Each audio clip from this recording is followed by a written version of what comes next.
오늘은 대림절 두 번째 주일입니다. 교회력이라고 하는 것은 예수님을 기준으로 해서 예수님의 탄생과 또 생애, 고난과 십자가, 부활, 또 성령 강림 이런 식으로 일련의 달력을 짠 것입니다.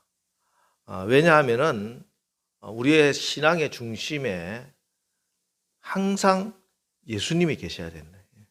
예수님을 중심으로 모든 생각과 판단과 일이 행해져야 되기 때문에 그렇습니다. 영어로 종교를 의미하는 것을 뜻할 때 무슨 주의를 뜻하는 이즘이라고 하는 전비사를 붙이지요. 그래서 무속 종교는 샤머니즘, 또 힌두교는 힌두이즘이라고 하고 불교는 부디즘이라고 부릅니다. 그 문성명의 통일교는요. 통일교 이렇게 안 하고 문이즘 이렇게 문선명이에요. 문이즘 이렇게 붙입니다. 그런데 독특하게 우리 기독교는 뭐 예수이즘, 지저시즘 뭐 이렇게 안 붙이고요. 크리스타니티 이렇게 부르요. 제가 발음이 좀 크리스타니티, ITY를 붙여요. 어떤 상태 이런 뜻입니다. 그러니까 우리는 예수님의 어떤 사상과 또 이론 뭐 이런 것을 배우는 게 아니라 우리는 예수님과 함께 예수의 상태로 우리가 변화되는 것이 그리스도인이라는 것이죠. 기독교라는 것이죠.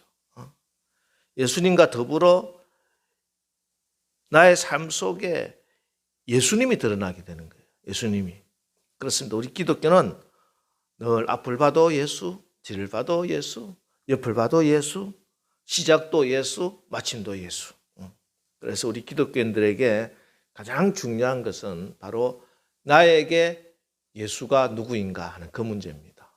항상 내가 교회 다니는데 예수가 누군가 하는 것이죠. 예수가 누군가. 예수가 나의 하나님인가? 예수가 나의 주인이신가? 예수가 나의 구원자신가? 이걸 잃어버리면요, 기독교인이 아니에요. 그래서 초대교회 때 우리의 믿음의 선배들은 이 예수님이 하나님이시고 나의 구원자시다. 이 고백 때문에 박해를 당하고 또 끌려가서 화형을 당하고 사자밥이 될 수도 있었습니다. 그러나 늘 이것을 확인했어요. 우리 초대교회 영화들을 이렇게 보면요, 사람들이 싹 다니다가 누구를 만납니다. 그러면은 땅에 그림을 그리죠. 무슨 그림을 그립니까? 물고기 그림을 그리잖아요. 물고기 그림. 이제는 뭐 우리 기독교인들도 잘 아는데 이게 이제 천주교의 상징이 아니에요. 이게 원래 기독교의 상징입니다. 이 물고기를 그리면은 사람들이 서로 알아보고 당신도 그리스도인이군요. 이렇게 알고 서로를 확인합니다. 왜냐하면은 이 물고기 헬라어로 제가 좀 적어봤는데 익투스라고 합니다. 익투스. 헬라어로 적어놓은 건데 이게 예수스, 크리스토스, 데오스, 휴오스, 소테르 이 말을 앞자를 이렇게 첫 글자를 모으면은 익투스가 되는데 익투스라고 하는 말이 물고기라고 하는 뜻이에요. 그런데 이 물고기의 뜻의 첫 글자를 갖다가 해석을 풀이를 하면은 예수스 그리스토스, 예수 그리스도, 예수님이 그리스도시고, 데오스 아들, 휴오스 하나님의 아들이고, 소테르 구원자십니다. 이런 뜻이 되잖아요. 이게 완벽한 우리의 신앙 고백이 되는 것입니다. 그래서 그들은 만나서 이 고백을 하면서 서로를 확인했습니다. 이 고백, 예수님이 그리스도시고 하나님의 아들이시고 나의 구원자 되신다는 이 고백에 자기의 목숨을 걸었습니다. 이 고백 하나 때문에 체포가 되고 가문에서 쫓겨나고 심지어 사형을 당해도 늘 이 고백을 하면서 신앙생활을 했다는 것이죠. 자, 여러분들에게는 예수님이 누구시냐? 도대체 예수님이 누군가? 여러분에게 예수님이 누구시길래 여러분은 2000년 전에 저 팔레스타인의 작은 식민지 나라에서 30살 젊은 나이에 십자가에서 처형당한 그 예수를 하나님으로 나의 구원자로 이렇게 고백하느냐 하는 것입니다. 요한복음에는 예수님이 누구신지를 스스로 밝혀주신, 예수님 스스로 밝혀주신 7가지의 선언이 나옵니다. 자기 계시죠. 헬라어로 에고 에이미라고 시작하는 말인데, 문장으로 되어 있는데, 에고 에이미는 영어로 I am 이런 뜻이에요. 나는 무엇이다 이런 뜻인데, 예수님이 친히 당신을 가리켜 하신 말씀입니다. 오늘 우리가 살펴볼 말씀은 5절에 내가 세상에 있는 동안에는 세상의 빛이로라 하는 말씀입니다. 예수님이 나는 세상의 빛이다 이렇게 말씀. 빛이다. 여러분, 오늘 예수님을 기다리는 대림절 둘째 주일입니다. 오늘 여러분의 삶에, 여러분의 가정에, 여러분의 마음의 생각에 세상의 빛이 되시는 예수님이 임해서 모든 어둠이 물러가는 역사가 일어나기를 주의 이름으로 축원합니다. 오늘 예수님이 가시던 발길을 멈추고 한 사람을 바라봅니다. 보니까 날 때부터 맹인된 사람이에요. 선천적 시각장애인. 아마 이 사람 유명했을 거예요. 동네 애가 태어났는데 맹인이야. 눈을 보지 못해. 처음에는 애들 보지 못하지만 한 달이 지나고 100일이 지났는데도 애가 보지를 못하는 걸 아니까 사람들이 수근수근 했을 겁니다. 야, 쟤가 왜 저런 애가 태어났을까? 저 집에. 저거 부모가 무슨 잘못을 했나? 그런데 율법에 의하면 부모의 잘못이 자식에게 벌로 내리지 않아요. 율법에는. 그렇기 때문에 그러면 얘가 뱃속에서 무슨 죄를 지었나? 눈이 멀 정도로 큰 죄를 지었나? 그렇게 유명한 사람입니다. 그래서 수근수근 했고, 근데 태어났는데 지금도 장애인들이 살기가 참 힘들잖아요. 솔직히. 그죠? 어쩔 수 없이 여러 가지 한계가 있고, 그리고 사회적인 차별도 있고. 그런데 그 당시는 얼마나 이게 힘든지 몰라요. 그의 인생에 어떤 소망도 보이지 않았습니다. 단지 눈이 멀었다는 게 아니라 소망 자체가 보이지 않는 그런 삶을 살 수밖에 없었어요. 자기가 해야 하고 마땅히 살아가야 할 그런 길이 안 보이니 할 수 없이 빌어먹고 사는 거예요. 그래서 맹인이요 거지 삶을 살고 있었습니다. 그런데 이 사람이 예수님을 만나요. 오늘 정말 그 인생도 캄캄하고 그 육신도 캄캄했는데 예수님을 만났어. 그랬더니 어떤 일이 일어납니까? 그 눈이 떠있다는 것이에요. 캄캄했던 세상에 빛이 비쳤다는 것입니다. 앞이 보이지 않는데 이제 앞이 보이게 됐다는 것이에요. 여러분, 눈이 열려야 되는 것입니다. 내 인생이 캄캄하면 안 되는 것이에요. 앞길이 보이지 않으면 안 되는 거예요. 빛이 임하고 길이 열려야 됩니다.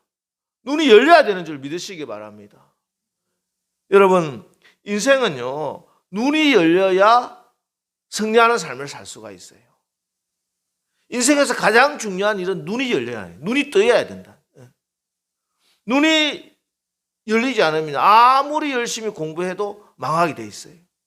열심히 공부했는데 좋은 학위를 가졌는데 지위를 가졌는데 그것 때문에 망하는 인생이 왜 많습니까? 뭐가 내가 살 길이고 뭐가 내가 망할 길인가 안 보이기 때문에 망할 길로 걸어간 거야.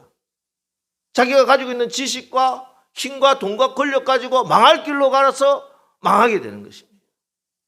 열심히 노력하지 않았습니까? 그 사람이 그 자리에 오르기 위해서 그것을 가지기 위해서 얼마나 땀 흘려 노력했는데도 망하더란 말이야. 왜? 그게 사는 길인지 죽는 길인지 축복의 길인지 저주의 길인지 우리 앞에는 항상 그 두 길이 놓여져 있는데 보이지가 않으니까 사람들이 하는 소리를 듣고 세상 사람들이 걸어가는 그 길을 걷다가 그렇게 망하는 길로 가는 인생이 얼마나 많이 있습니까? 여러분, 운이 나빠서 망가지는 게 아니에요. 눈을 뜨지 못해서 망하는 거야. 눈을 뜨지 못하면 어디가 길이고 어디가 수렁인지, 지금 내가 이 자리에서 지금 뭘 해야 될지 어딘지를 보이지를 않으니까 지금 내가 여기서 해야 할 일이 안 보이는 거지. 그래서 사람들이 우르르 올려가고 세상 사람들이 좋다고 하는데 따라다니다 보니까 망하는 거예요. 왜? 그 길은 나의 길이 아니기 때문에. 그렇습니다. 눈을 뜨지 못하면은 뭘 해도 망하는 거예요. 아무리 열심히 살아도, 아무리 반듯하게 살아도, 아무리 성공을 해도 그 성공이 망하는 길이 될 수도 있어요. 눈을 뜨지 못하면 어쩔 수 없어요. 좌우가 망하는 겁니다. 그러므로 눈을 떠야 됩니다. 눈을 떠야 망하지 않습니다. 눈을 떠야 어디로 가야 할지를 알고 제대로 된 길을 갈 수 있습니다. 오늘 날 때부터 맹인이었던 그 사람이 눈이 열렸습니다. 할렐루야. 어떻게 열립니까? 예수님이 주목해 주시고 예수님이 만지시고 예수님이 명령하시니 하늘이 열리고 땅이 열리고 세상이 열린 것입니다. 온 세상이 깜깜하기만 했는데 이제는 새로운 길이 보인다는 것이요. 새로운 길이 보이면 되는 것이에요. 왜 예수님 만나면 그런 일이 일어납니까? 예수님이 빛이시기 때문에 그렇습니다. 요한복음 8장 12절에 예수께서 또 말씀하여 이르시되 나는 세상의 빛이니 나를 따르는 자는 어둠에 다니지 아니하고 생명의 빛을 얻으리라. 예수님 따라가야 어둠에 다니지 않는데요. 여러분, 이 시대 우리의 문제가 무슨 문제입니까? 코로나 팬데믹이 문제입니까? 먹는 게 문제입니까? 경제가 문제입니까? 뭐가 문제입니까? 어둠이 우리의 생각과 이 사회를 덮고 있다는 게 가장 큰 문제예요. 어둡기 때문에 사탄이 역사합니다. 어두운 가운데는. 여러분, 어둡고 침침한 곳에 보면요, 항상 뭐가 있어요? 벌레들이 있더라고. 그래서 어두운 곳을 청소하려고 하다가도 뭔가 찝찝해. 불을 탁 켜면 뭐가 후두둑 하고 막 더러운 것, 징그러운 것들이 막 돌아다니잖아요. 어둡기 때문에 그래요. 우리의 영에, 우리의 가정에, 우리의 마음도 마찬가지예요. 우리의 가정을 또 우리의 마음을 어둡게 하면요, 그곳에 뭐가 역사한다? 마귀가 역사, 귀신이 역사. 뭐든지 망하게 만들려고 그렇게 하는 것이죠. 어둠을 몰아내야 될 줄 믿습니다. 어둠을 어둠으로 몰아낼 수 없어요.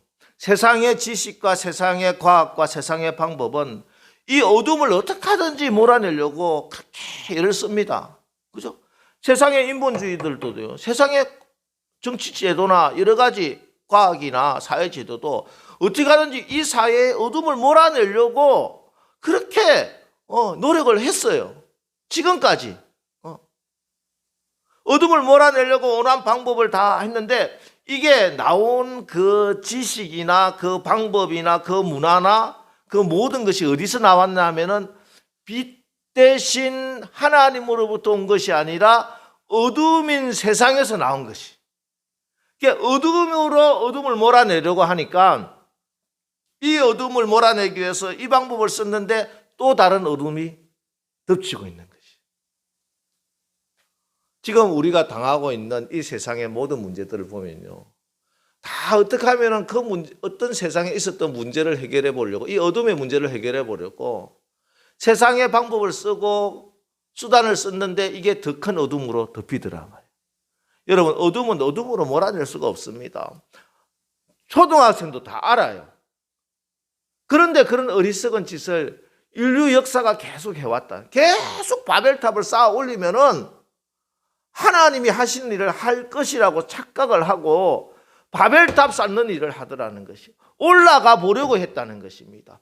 하나님이 내려오시는데 내가 올라가려, 내가 내 수단 방법으로 어떻게 하든 해결해 보려고 어둠을 자꾸 쌓다 보니까 어둠이 물러가기는커녕 더 큰 어둠으로 가득 차게 된 것입니다.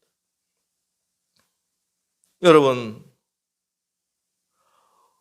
어둠의 사람들, 어둠 속에 사는 사람들, 오늘 이 나면서부터 맹인이 그 상징적인 사람입니다. 이 거지 맹인, 예수님을 모르고 살아가는 이 세상의 모든 사람의 자아상이죠. 자기 앞에 무엇이 놓여 있는지, 내가 이 땅에 보내진 그 이유를, 나의 인생의 소명을, 소망을 어디로 둬야 하는지 모르니까 비틀거리며 지옥으로 내려가고 있는 것입니다. 그러면서요, 그 특징이 뭐냐면 어떻게 하면은 이 캄캄한 이유와 이 캄캄한 이유를 핑계거리를 찾아서 다른 사람을 원망하고 불평합니다. 방송을 한번 틀어보세요. 저는 요즘은 TV 틀기가 싫어요. 특별히 종편 이런 것들 처음에는 뭐 세상의 시사도 알아야 되고 목사가 세상 돌아가는 것도 알아야 되게 좀 듣다가 머리가 어지러워. 그 속에서 하는 이야기가 뭘까요? 다 누구 때문이다, 누가 잘못했다, 뭐가 잘못했다. 다 다른 사람에게 어떻게 하든지 그 캄캄한 이유와 잘못된 이유와 핑계거리를 찾아서 끊임없이 원망하고 불평하고, 소위 전문가라는 사람이 벌떼까지 달라붙어 이러쿵저러쿵 이유와 원인을 막 자기 소견에 오른 대로 막 내뱉는데요. 저 사람 때문에 모든 사고가 딱 터지면 항상 뭡니까? 뉴스에서 이것은 인재입니다. 인재입니다. 그래서 그 이유를 찾아서 그 이유를 핑계를 찾아서 누구 때문에 누가 잘못했고 누가 나쁜 놈이고 누가 죽일 사람이고 구체적인 대책은 없어요. 방법이 없어요. 대안이 없어요. 그냥 무익한 논쟁을 벌이고 있다는 것입니다. 세상 사람들은 누구 때문인가? 사회 때문인가? 정치 때문이다. 뭐 경제 때문이다. 부모를 잘못 만나서 그렇다. 아니다. 본인이 잘못해서 그렇다. 비난할 이유를 찾고 있는 것이. 이게 어둠의 세상의 특징입니다. 오늘 날 때부터 맹인된 이 사람을 앞에 두고 제자들도 그랬어요. 제자들이 이 거지 맹인에 대해서 질문을 던집니다. 2절에 선생님, 이 사람이 맹인으로 난 것이 네 죄로 인함이니까, 자기니까, 그 부모니까. 이게 세상의 논리고 아직 빛의 은혜에 충만하지 않는 교회 안에서의 모습도 이 모습이에요. 누구 때문이요? 누가 잘못했어? 그런데 오늘 예수님의 말씀을 들으시기 바랍니다. 3절 우리 다 같이 한번 읽어보겠습니다. 시작. 예수께서 대답하시되 이 사람이나 그 부모의 죄로 인한 것이 아니라 그에게서 하나님이 하시는 일을 나타내고자 하십니다. 하나님이 하시고자 하는 일을.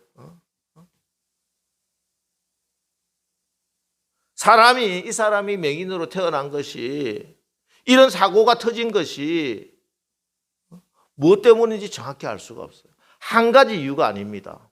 너무나 복잡하고 AI가 분석을 해도 다 못하는 게 인간 사회에서 일어나고 있는 모든 일들이에요. 사람이 할 수가 없어. 알 수가 없어. 하지만 이것이 하나님이 의도한 것은 아니에요. 왜? 하나님은 창조를 하실 때 사람의 눈을 보게 창조하시는 거야. 이게 하나님의 일이에요. 하나님이 눈멀게 하는 게 하나님이 아니라니까요. 눈멀게 하는 이유는 그런 나쁜 일이 일어난 일은 무슨 이유인지는 확실히는 몰라요. 한 사람의 죄로 인할 수도 있고 아니면 여러 가지 복합적인 이유가 다 모아서 환경적인 문제가 생길 수도 있고 어떤 문제가 생길 수도 있지만 어쨌든 이거는 하나님이 하시는 일이 아니에요. 그럼 하나님이 하시는 일은 뭐냐? 지금 이 사태가 눈을 보지 못하는 이 불행한 일이 일어났을 때 그 문제를 해결해 주시는 것이 하나님의 일이에요. 이것을 보라는 것이죠. 이것을 소망하라는 것이죠. 나의 삶에 왜 이런 일이 일어났는가? 원인을 찾고 이유를 찾고 핑계거리를 찾고 원망할 사람을 찾는 것이 아니라 하나님 이 사태 가운데서 하나님이 이 문제를 해결해 주십시오. 날 때부터 맹인된 사람, 도저히 가망이 없는 사람, 완전히 끝난 것 같은 그 사람 가운데서도 예수님이 임해 주셔서 이 문제를 해결해 주는 것이 하나님의 일이에요. 사람들은 해결해 줄 수 없어요. 누구도 해결해 줄 수 없어요. 그러나 예수님은 해결해 줄 수 있어요. 그게 하나님의 일이기 때문에. 여러분, 불행한 일은요 하나님의 뜻이 아닙니다. 그 불행을 변화시키는 게 하나님의 뜻이에요. 그 문제를 해결하는 게 하나님의 뜻이에요. 그게 하나님의 능력이에요. 그게 하나님의 일이에요. 전능하신 하나님이 하시는 일이에요. 여러분 삶 가운데, 여러분 가정에, 여러분의 자녀들에게 하나님이 하시는 그 일이 날마다 일어나시기를 주의 이름으로 축원합니다. 여러분 가정의 자녀의 마귀가 역사하면 안 돼요. 하나님이 하시는 일, 하나님의 능력, 하나님의 은혜 축복이 임하길 주의 이름으로 축원합니다. 그래서 우리가 다른 사람의 불행을 볼 때 저 사람이 무슨 잘못을 해서 저런 일이 일어났을까? 왜 저 사람에게 저런 불행이 닥쳤을까? 그런 거에 관심을 가지는 게 아니라 어떻게 하면 저 사람을 도와서 저 불행에서 같이 벗어날 수 있을까? 그것을 질문하고 그것을 기도해야 됩니다. 그게 하나님의 뜻이기 때문에. 함께 아파하시는 하나님의 심정으로 그 아픈 사람과 함께 아픔을 나누며 같이 들어줄 수 있는 짐이 있으면 같이 짐을 들어주는 길을 힘써야 합니다. 그렇게 할 때 하나님의 뜻이 드러납니다. 그것이 빛 대신 예수님이 하시는 일이에요. 그렇습니다. 날 때부터 이유도 알지 못한 채 어둠 속에 살아야 했던 이 사람에게 지금 필요한 것은 왜 어둠에 살아야 되느냐? 그런 분석이 아니고 당장 눈을 떠야 하는 것이. 눈을 뜨는 게 문제예요. 볼 수 있는 게 문제예요. 빛 가운데 사는 사람으로 바뀌는 거예요. 이게 중요한 거예요. 이게 하나님이 하시는 일이에요. 그래서 예수님이 오신 거예요. 도둑이 오는 것은 도둑질하고 죽이고 멸망시키려는 것뿐이요. 내가 온 것은 양으로 생명을 얻게 하고 더 풍성히 얻게 하려 함이라. 여러분, 우리 예수님이 온 건요, 우리를 도둑질하고 우리를 죽이고 우리를 멸망시키려고 하는 마귀의 역사를 멸하시려고 예수님이 오신 줄 믿으시기 바랍니다. 우리의 삶에 우리 가정의 저주를 끊어버리시려고 예수님이 오셨어요. 생명을 주시려고 더 풍성히 주시려고 예수님이 오셨어요. 그래서 예수님이 가장 큰 은혜고 가장 귀한 축복입니다. 그래서 우리에게 예수님이 가장 큰 능력입니다. 예수님이 해답이고 예수님이 소망이고. 여러분, 예수님이 오시면은, 예수님이 여러분의 삶을 주목하시면은, 예수님이 여러분을 만지시면은 다 바뀝니다. 어두웠던 과거, 암담한 지금의 현재가 밝은 미래로 바뀝니다. 예수님이 빛이시기 때문에 그렇습니다. 여러분, 지금 여러분에게 어떤 고통이 있습니까? 누구에게도 드러내기 부끄러운 그런 처지와 형편에 있습니까? 누구 죄 때문이다. 누구 때문에 이런 일이 일어났다. 무엇 때문에 이런 일이 발생했다. 그렇게 얽매이지 마시고 이 고통 가운데서도, 이 아픔 가운데서도 나를 불쌍히 여기시고 긍휼히 여기시고 그 아픔을 같이 하시면서 이 문제를 해결해 줄 수 있는 그분 예수님을 의지하시기 바랍니다. 늘 그렇습니다. 우리 하나님이 역사하시면요, 운명도 팔자도 실패도 잘못된 과거도 하나도 성립하지 않아요. 하나님 나라에는 그런 역사는 다 물러가게 되는 것입니다. 여러분, 예수님은 빛이십니다. 정말 예수님 믿고 그분을 의지해 보십시오. 주님이 주시는 것은 다 은혜로 주시는 거예요. 내가 뭘 해야 되고 내가 뭘 어떻게 그게 아니에요. 그냥 예수님 믿고 예수님 의지하고 예수님 나 좀 도와주세요 하고 예수님께 매달리면요, 예수님이 은혜로 주시는 거예요. 천국은 침노하는 자입니다. 내가 정말 믿기만 하면 그 믿음으로 그 축복이, 그 능력이, 그 은혜가 내 것이 되는 거예요. 어떤 맹인도요, 어떤 깜깜한 상황도, 아니 날 때부터 이런 사람도 하나 예수님이 해결해 주시는데, 지금 이 순간에 나에게 어둠이 와 있다 하더라도 이거 왜 예수님이 왜 못 해결해 주시겠냐고. 예수님을 붙드십시오. 의지하십시오. 그분을 초청하십시오. 내 마음에 예수님이 임해 주십시오. 내 가정에 예수님이 임해 주십시오. 우리 아이들의 앞길에 예수님이 임해 주십시오. 빛으로 임해 주십시오. 어둠이 역사하지 않게 해 주십시오. 여러분, 주님은 우리를 인도해 주시기를 원하시고, 멀리서 너가 이렇게 가라 저렇게 가라 지도 주면서 너 찾아가라고 하지 않으세요. 우리 예수님은요, 우리와 함께 해주시려고 오셨습니다. 임마누엘, 우리와 함께 하시는 하나님, 예수님. 출애굽한 이스라엘 백성들이 가나안에 들어가기 위해서 40년 광야를 걸어야 됐으며 넉넉한 길이 아니죠. 배고픔이 있고 추위가 있고 살인적인 폭염이 있고 막 거친 맹수가 있고 특히 광야는 길이 없어요. 길이. 사막에 무슨 길이 있어요. 바람이 한번 불면 길이 다 없어지는데. 그게 우리가 살아가는 인생길입니다. 어쩔 수 없어요. 내 인생길이 꽃길이 되어야 된다. 그거는 그랬으면 좋겠지만 그런 인생은 없더라니까. 저는요, 어떤 큰 부자 재벌 좀 되는 사람들도 이렇게 아는데 거기는 내가 아무 문제 없는 줄 알았어. 그렇게 돈이 많고 평생을 쌓아놓고 이자만 받아 먹어도 자손만대 100년, 200년 살 수 있을 만큼 큰 돈을 가졌는데도 불구하고 그 인생에 우리가 상상도 못한 어려움들을 겪고 있더라니까. 다 광야야. 다 광야야. 나만 이렇게 어려운 게 아니더라니까요. 누구도 다 어려운 광야길을 걷는 것입니다. 그 인생길, 광야길, 길이 없는 길을 걸어가야 되는데 내가 그 길을 알 수가 없잖아요. 여러분 앞길에, 여러분 다음 내일에 일어날 일을 아시나요? 길이 보입니까? 지금 이 문제를 해결할 방법이 보여요? 그래서 이 광야 같은 길은 구름 기둥, 불 기둥 되시는 하나님이 인도해 주셔야 되는 것이죠.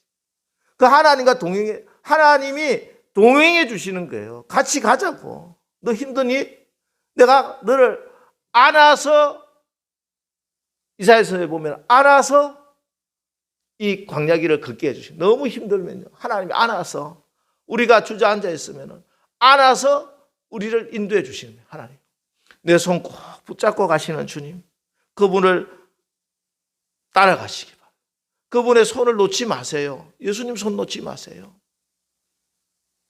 하나님의 인도하심을 느끼지 못하는 그런 분이 계십니까? 하나님이 내 곁을 떠난 것처럼 낙심하며 이 자리에 나오신 분이 계십니까?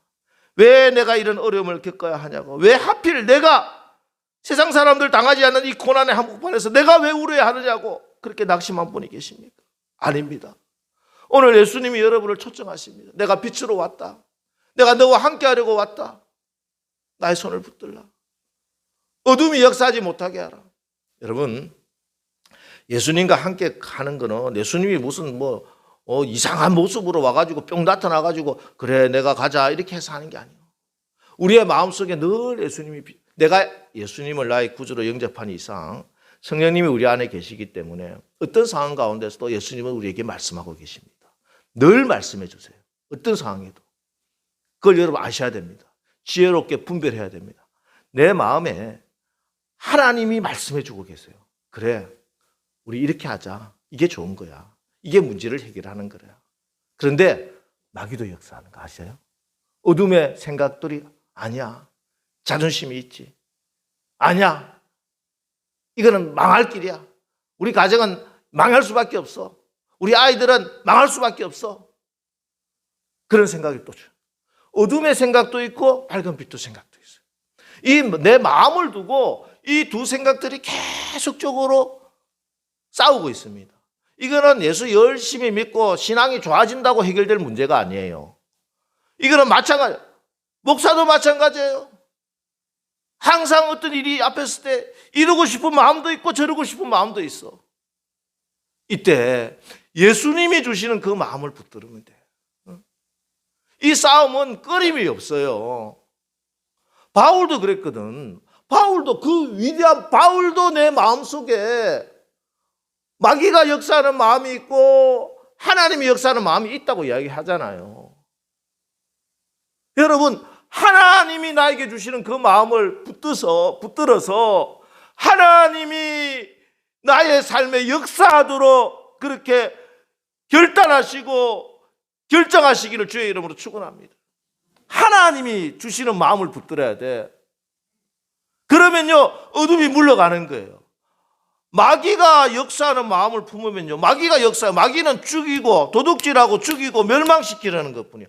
잘 생각해 보세요. 우리가 조금만 냉정하게 생각하면은 하나님이 내 삶을, 내 인생을, 내 사업장을, 내 가정을, 내 자녀의 앞길을 이걸 죽이고 도둑질하고 죽이고 망하게 하는 길인가? 이런 결정이 생명을 얻고 다시 풍성하게 되는 길인가? 예수님이 마음을 품으시기 바랍니다. 그러면요, 예수님은 그렇지, 그 상황 가운데 그 날 때부터 맹인으로 지난 이 사람이 30살인지 40살인지 모르겠지만 30년 40년 그렇게 상처받고 그렇게 멸시당하고 그렇게 아파했던 그 상처가 있지. 이 눈이 한번 띄인다고 그 상처가 한꺼번에 사라지는 것은 아니에요. 그죠? 우리의 마음의 상처, 그 과거에 깊은 쓴뿌리 같이 있는 상처, 그것도 빛으로 치유하는 겁니다. 시간은 걸리겠죠. 그러나 자꾸 빛 가운데 나오면요, 새 힘을 얻게 되고 치유의 역사가 일어납니다. 당장 이 문제를 해결하는 것도 빛으로 나와서 빛의 인도함을 받는 것이고, 깊고 오래되고 고질적인 그 아픔과 상처와 그런 질병과 그런 모든 고통들은요, 주님께 계속 나와서 하나님의 빛을 자꾸 비추는 거예요. 하나님의 빛을 비추는 겁니다. 빛 가운데 나오면 치유가 일어나요. 이 지금 사실 태양이라고 하는 것도 이게 그냥 보이게 하고 밝게 하고 하는 그런 역할도 하지만, 태양빛은요, 우리를 치료하는 그런 능력이 있어요. 그죠? 실질적으로 동물의 왕국 그 전에 옛날에 본 거 지금 갑자기 기억이 나는데, 어떤 사자가 이 맹수가 이렇게 싸우다가 이 상처를 입었어. 큰 상처를 입었어요. 그러면 이 사자가 하는 걸 보니까 어떻게 하냐면은 자기 혼자 다 가가지고 햇빛이 비치는데 자기의 그 상처를 내놓는 거야. 그럼 빛이 비추는데 이게 자연적으로 치유를 하더라니까. 햇빛을 비춰. 우리의 몸도 아프고 힘든 부분이 있을 때 상처를 치유하는데 이 태양빛이 살균 작용도 하고 치유의 능력이 있어요. 우리의 마음도 그래요. 마음도.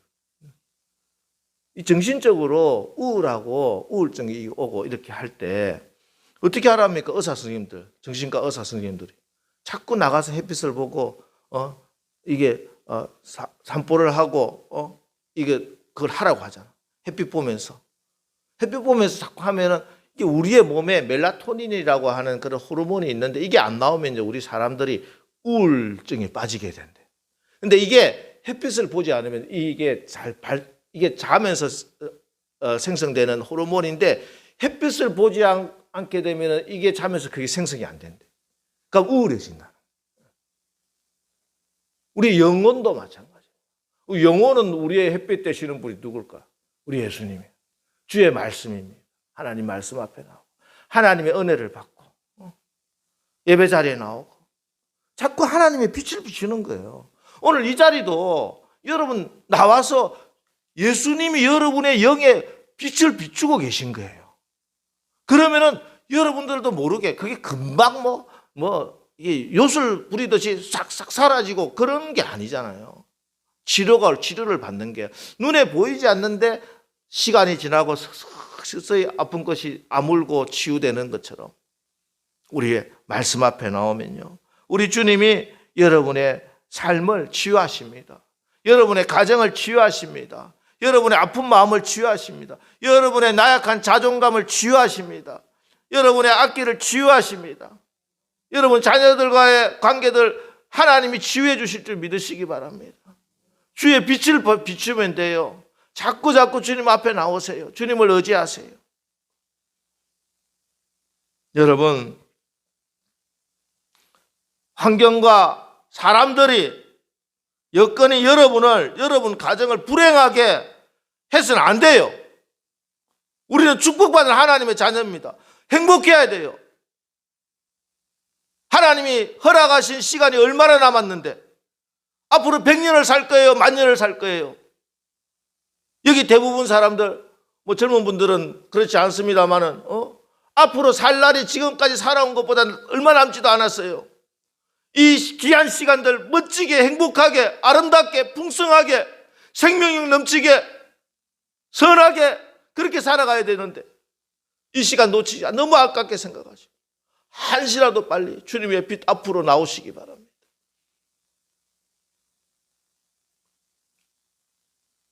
주님의 빛 가운데 나오시기 바랍니다.